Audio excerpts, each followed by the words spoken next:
Olá, amados de meu Deus, que alegria estar em contato de novo com vocês através do nosso programa.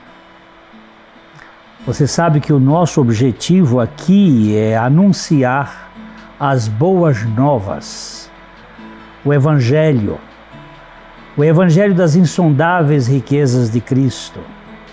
O Deus que se fez carne, que se fez gente, que habitou entre gente e que por graça Ele pode habitar em nossos corações. Os links estão aí na tela de sua TV, youtube.com/piblondrina1 e facebook.com/programa Café e Fé, tudo junto. Você pode ser um nosso aliado, nós contamos com a sua participação, com a sua colaboração para que esse programa se mantenha. Nós temos custos e precisamos cumprir aquilo que temos como dívida, contamos com as orações. Você sabe das lutas que a gente enfrenta e divulgue esse programa para que ele alcance um público maior cada vez de pessoas que queiram conhecer a suficiência do Evangelho de Jesus Cristo. Hoje nós vamos tratar de uma questão que também tem sido colocada para que a gente aborde aqui. E nós demos como título: Cooperadores nunca cooperados. Jesus observava a atitude dos contribuintes em frente ao gasofilácio, ao cofre. Isto é, diante de um lugar onde se colocavam as ofertas para a manutenção do templo no seu tempo, o templo de Jerusalém. E ele viu uma viúva que ofertava. Ele se impressionou com o gesto, a ponto de fazer um comentário louvando-a por seu despreendimento. A Bíblia diz que ela deu tudo do que possuía. Esta é uma área muito complicada. Há muita gente explorando o povo de Deus nas igrejas. Mas não podemos deixar de considerar o valor da contribuição cristã. Não é porque existe os salteadores que nós não tenhamos que tratar do assunto com o cuidado necessário. Muitos vão ao templo, usufruem seus benefícios, mas nunca contribuem com coisa alguma.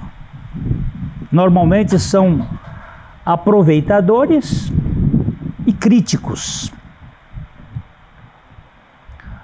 Recebem favores de cima e se investem com baixeza e censura, censurando os gastos com isto, com aquilo e fazendo zombarias.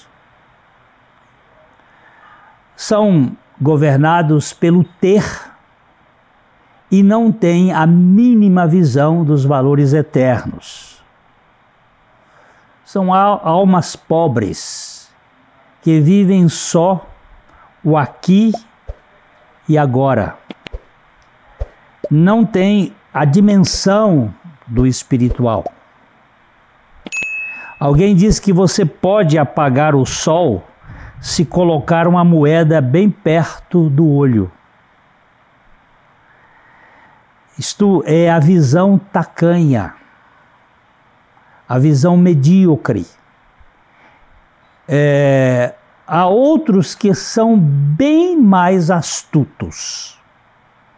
Eles contribuem com as sobras, embora ainda lhes sobrem muito direito para dar pitacos onde não tem competência.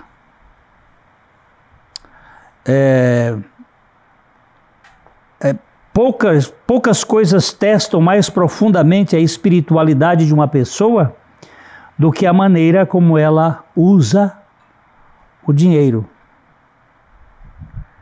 Poucas coisas. Dão do resto e pensam que são donos de todo o negócio.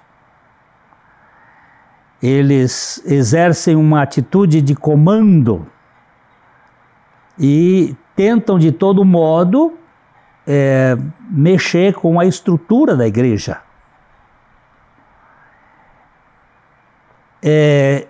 Esse povinho é um povinho de mentalidade de fundo de quintal, que quer administrar o trono da glória com empáfia.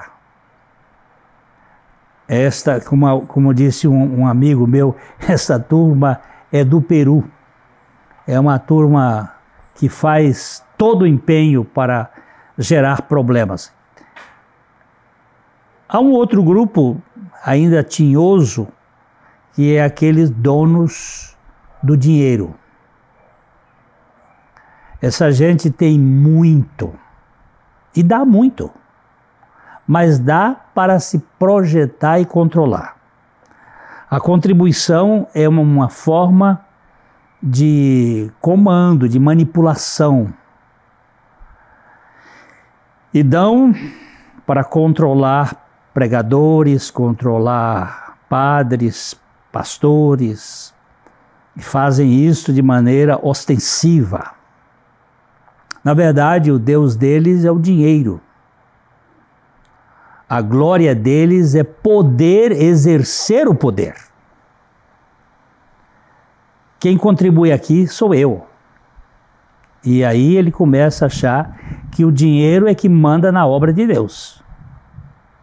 São os caçadores de importância, sendo medidos pelos seus feitos e reconhecimento pelas suas obras. São aristocratas do altar.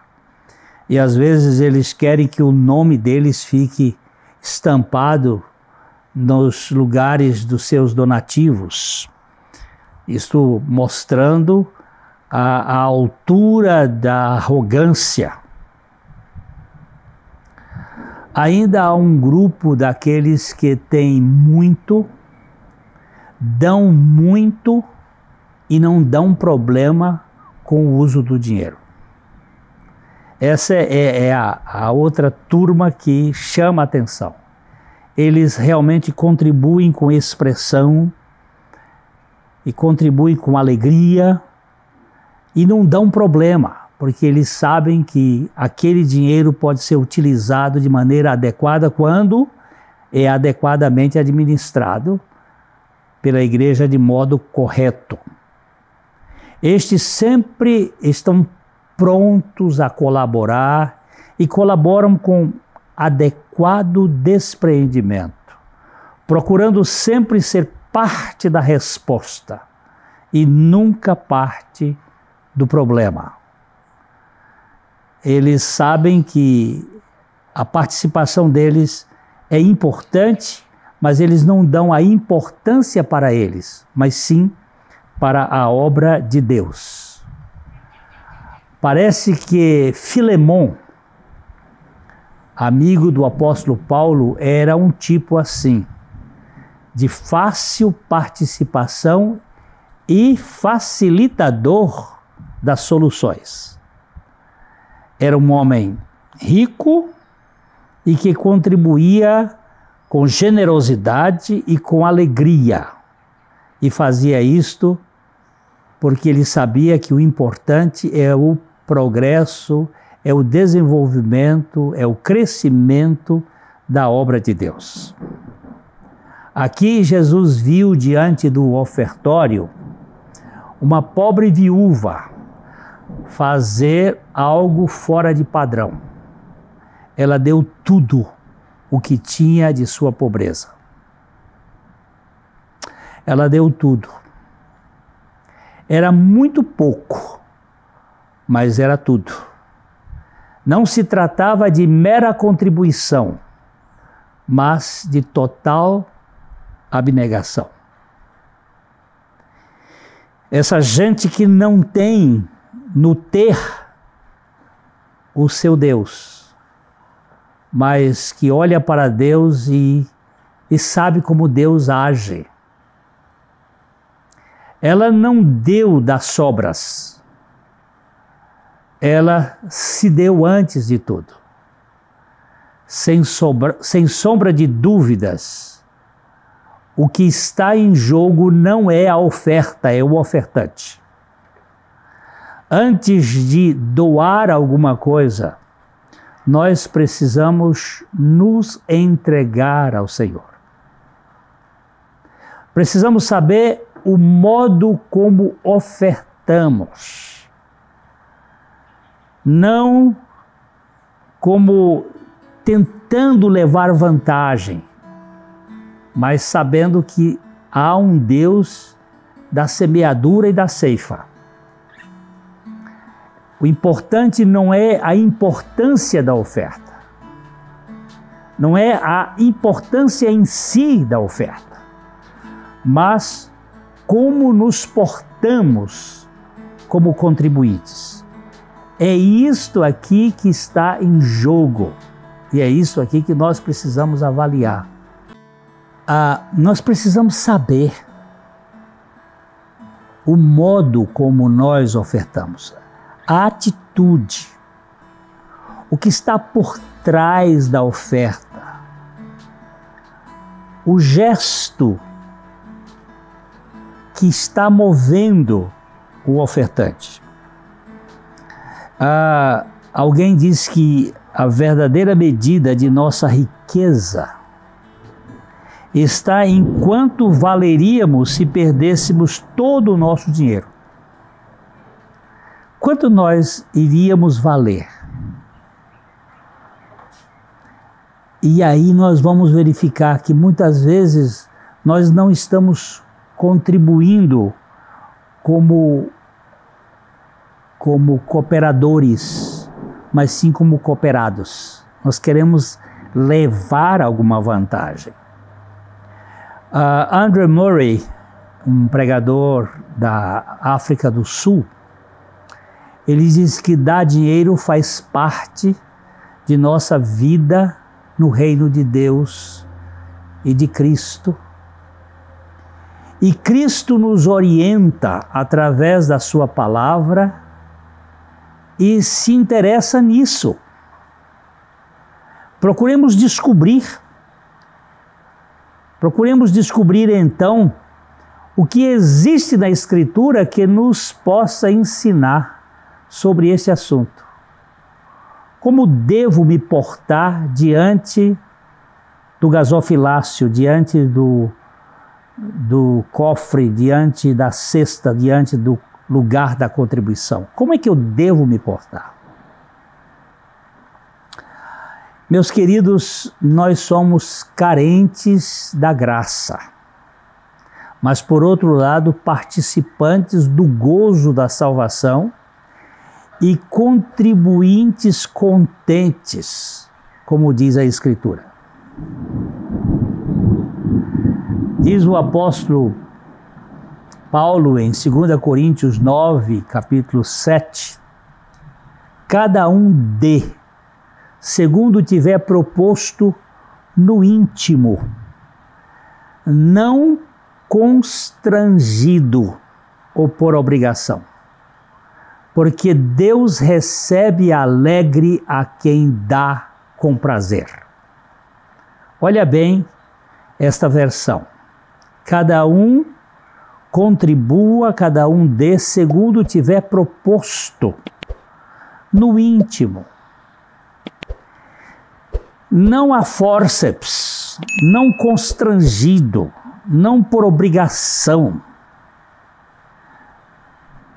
Porque Deus vê e recebe com alegria a quem dá com prazer, contente. Lembrem-se que somos cooperadores no reino de Deus e nunca cooperados em busca de dividendos divinos.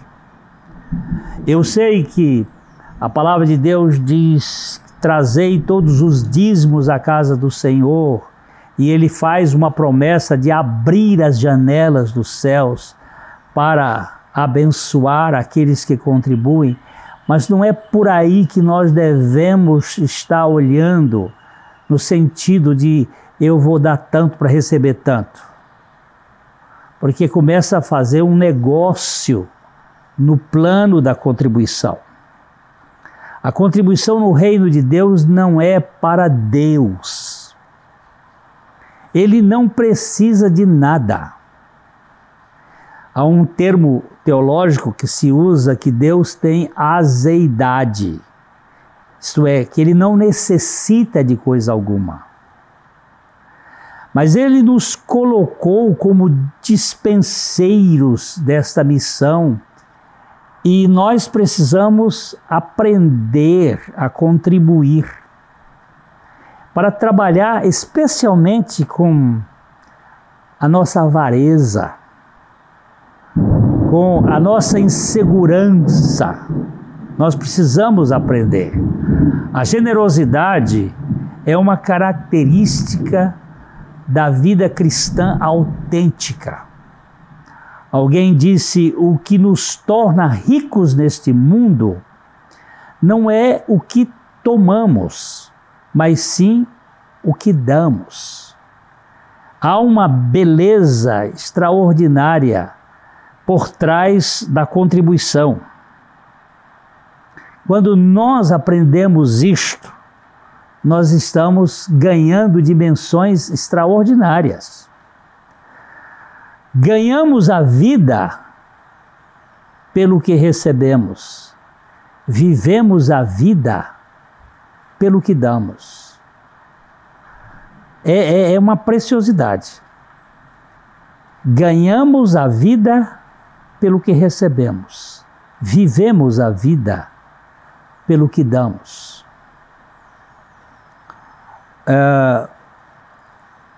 Os avarentos, eles não conseguem contribuir porque não possuem dinheiro, mas são possuídos pelo dinheiro. Eles não são senhores dos bens, eles são escravos deles. Eles dependem daquilo. A identidade deles é uma identidade em cima das coisas. William Plummer, no século XIX, ele dizia: quando damos a Deus tudo o que temos e somos, entregamos-lhe simplesmente o que lhe pertence. O Salmo 24, ele diz: do Senhor é a terra e a sua plenitude, o mundo e aqueles que nele habitam. Nós não trouxemos nada, nós não vamos levar coisa alguma, e se nós soubermos administrar as posses neste mundo para o bem de nossa família, para o bem da sociedade, para aplicar em obras que vão beneficiar as pessoas, tanto no seu aspecto físico, psíquico e espiritual, nós estaremos sendo instrumentos para a realização de um projeto de mudança neste mundo. Se queremos que Deus abra o seu tesouro, nós precisamos aprender a abrir a nossa bolsa. Quando plantamos as sementes agora, esperamos as chuvas para a sua produção. Hoje aqui nós estamos neste programa gravando sobre os efeitos dos trovões. E a chuva é benéfica, e ela vem molhar, ela vem regar a terra para a produção. Você planta a semente, você planta um grão e você colhe dezenas e centenas. E ali você tem uma realidade que é muito semelhante muitas vezes na vida espiritual. Há 3 espécies de contribuição: com ressentimento, por dever e com ações de graças. A contribuição com ressentimento diz: eu tenho que fazê-lo, eu tenho que contribuir, eu tenho que fazer, mas há um peso. A contribuição por dever diz: eu devo fazer, eu devo contribuir, mas também tem peso. Mas a contribuição com ações de graças diz: eu quero fazer. Eu quero ser participante desta obra. Eu quero estar envolvido neste caminho. A religião de um homem que não afeta a maneira como ele usa o dinheiro, essa religião é vã. Se este comprometimento não trabalha essa maneira como a gente faz as coisas, isso acaba se tornando muito problemático. Eu quero dar com amor. Alguém disse: é possível dar sem amor, mas é impossível amar sem dar. Não é possível você, amando, não dar. Quero dar com amor. Então, você será movido pelo amor. Se você não dá alguma coisa que Deus quer que você dê, então você não é você que possui essa coisa, você é um possuído por ela. Ela está dominando. O apóstolo Paulo, ele fala em Atos capítulo 20, verso 35, ele diz assim: eu fui exemplo constante de como podemos, com o nosso trabalho árduo, ajudar os necessitados, lembrando das palavras do nosso Senhor Jesus Cristo, que disse: há bênção maior em dar que em receber. Outra versão diz: mais bem-aventurada a coisa é dar do que receber. Como você tem agido com relação ao dinheiro? Como me foi pedido para tratar deste assunto, eu estou aqui colocando diante de você como você e eu estamos tratando do dinheiro. Porque nós precisamos ser generosos, liberais, mas cautelosos também onde estamos investindo. Porque nós temos que colocar isto em lugares sérios, que apliquem adequadamente os recursos necessários para a propagação do reino de Deus aqui na terra, para a propagação do Evangelho. Então, fique aqui esta observação de coração para coração, e no próximo programa nós vamos conversar sobre um outro assunto para a glória de Deus. Até lá!